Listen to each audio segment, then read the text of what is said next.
हरे कृष्णा, राधे राधे। आज हम आपको बैसाख मास का 11वां अध्याय सुनाएंगे। तदंतर राजा मैथिल पूछने लगा, महाराज, बैसाख के जो धर्म आपने वर्णन किए हैं वह बड़े सुलभ हैं और उनसे विष्णु भगवान प्रसन्न होकर तत्काल अर्थ, धर्म, काम, मोक्ष प्रदान करते हैं। ऐसे वेद विहित धर्म संसार में ज्ञात नहीं है।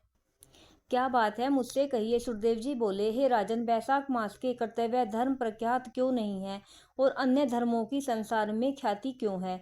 संसार में पुत्र, पौत्र तथा धन संपत्ति, सांसारिक भोगों को चाहने वाले मनुष्य बहुत हैं, इसलिए राजस और तामस धर्म संसार में प्रख्यात हैं। और जो इच्छा रहित सात्विक धर्म सुख प्राप्ति कर विष्णु भगवान को प्रसन्न करने वाले हैं, वह पृथ्वी पर छिपाने योग्य हैं। इसका कारण बताता हूँ, सुनो।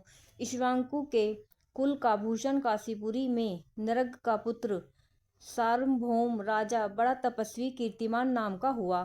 यह जितेंद्रिय, क्रोध को जीतने वाला, ब्राह्मण और राजाओं में उत्तम था।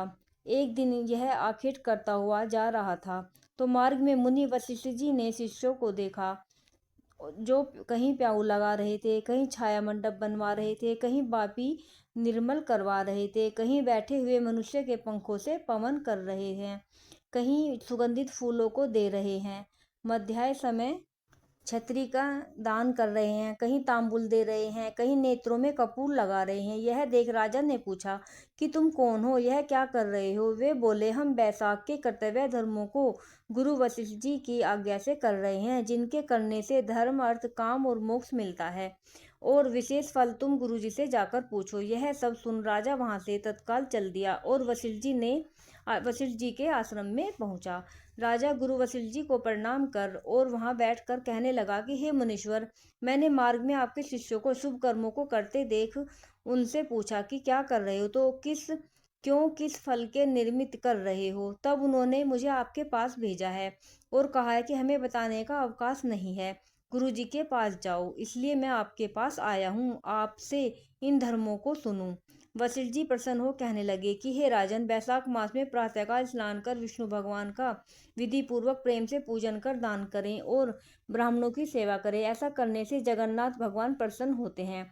इसलिए तुम अपने राज्य में भी जाकर जहाँ जो कोई बैसाख धर्मों को न करे उसे दंड दो।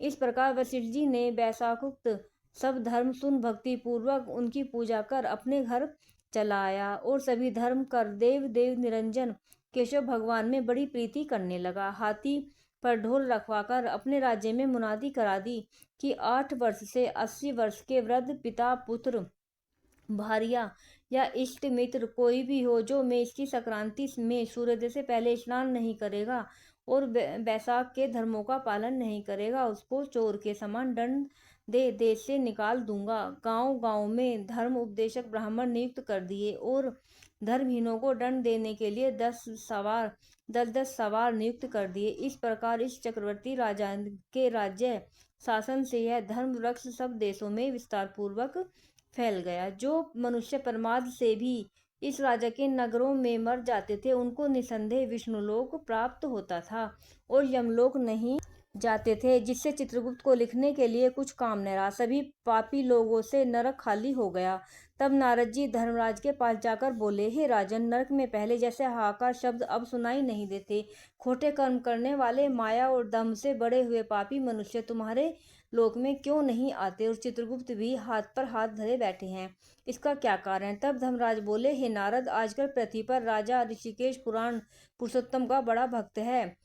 उसने अपने देश भर में मुनादी करा दी है, सब छोटे बड़े बूढ़े मेष की संक्रांति में बैसाख मास के धर्म का पालन करें, उल्लंघन करने पर दंड के भागी होंगे।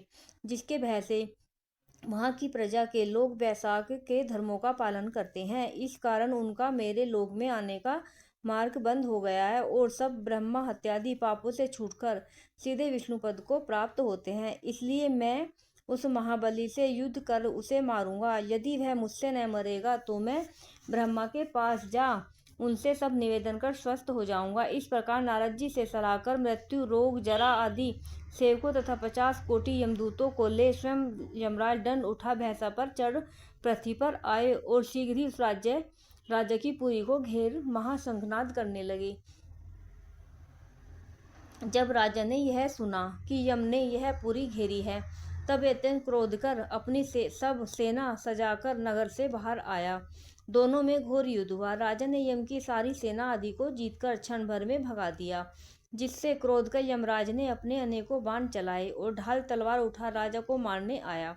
तब राजा ने 3 बाणों से यमराज के धनुष, ढाल, तलवार आदि सब काट गिरा दिए और एक तीक्ष्ण बाण यमराज के मस्तक में मारा। तब यम ने क्रोध कर अपना दंड उठाया और उसको ब्रह्मास्त्र से अभिमंत्रित कर राजा के ऊपर छोड़ दिया। यह देख विष्णु भगवान ने अपने भक्त की रक्षा के लिए सुदर्शन चक्र छोड़ा, जो रन में आ ब्रह्मास्त्र का निवारण कर यम को मारने के उद्यत हुआ।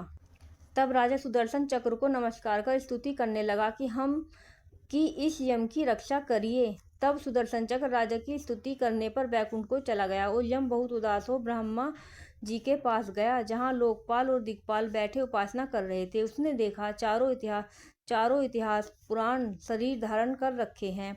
नदी, सरोवर, मूर्ति विराजमान है। पीपल आदि सभी वृक्ष खड़े हैं। बापी, कुआं, तालाब और पर्वत सब मूर्तिमान है। दिन रात, पक्ष, मास, कला, काष्ठ, निमेष, ऋतु, अयन, युग, संकल्प, विकल्प, निमेष, उन्मेष, दृश्य, योग, करण, पूर्णिमा, अमावस्या, सुख, दुख, भय, लाभ, अलाभ, जय जय, सतोगुण, रजोगुण, तमोगुण, शांत, मूढ़, अतिपोर, प्राकृतिक विकार, कफ, वात, पित्त आदि सब चराचर मूर्तिमान सेवा में खड़े हैं। उनके बीच में यमराज सेवकों सहित लज्जावान हो मुख मलिन करे वृक्ष की भांति जाग गिरा और त्राहि त्राहि पुकारने लगा, जिसको देख सभी आपस में अचरज से कहने लगे कि यम के यहाँ आने का क्या कारण है।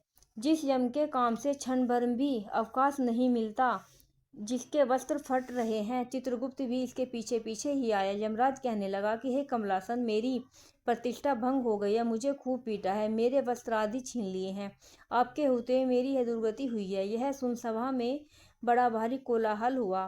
तब पवन ने ब्रह्मा की सलाह से सबकी वाणी रोक दी और यम को वहां से उठाया और आसन पर बिठाकर पूछने लगा कि यह दुर्गति तुम्हारी किसने की है। तू कुशकेतु, जो सबके पिता हैं, उनके सामने अपना सब वृतांत कह, वह तुम्हारे हृदयस्थ दुख को दूर करेंगे। तब पवन के कहने पर यमराज कुशकेतु के पुत्र के मुख की ओर देख बड़े दीन स्वर और गदगद वाणी से सत्य सत्य बताने लगा। राधे राधे। बोलो मधुसूदन भगवान की जय।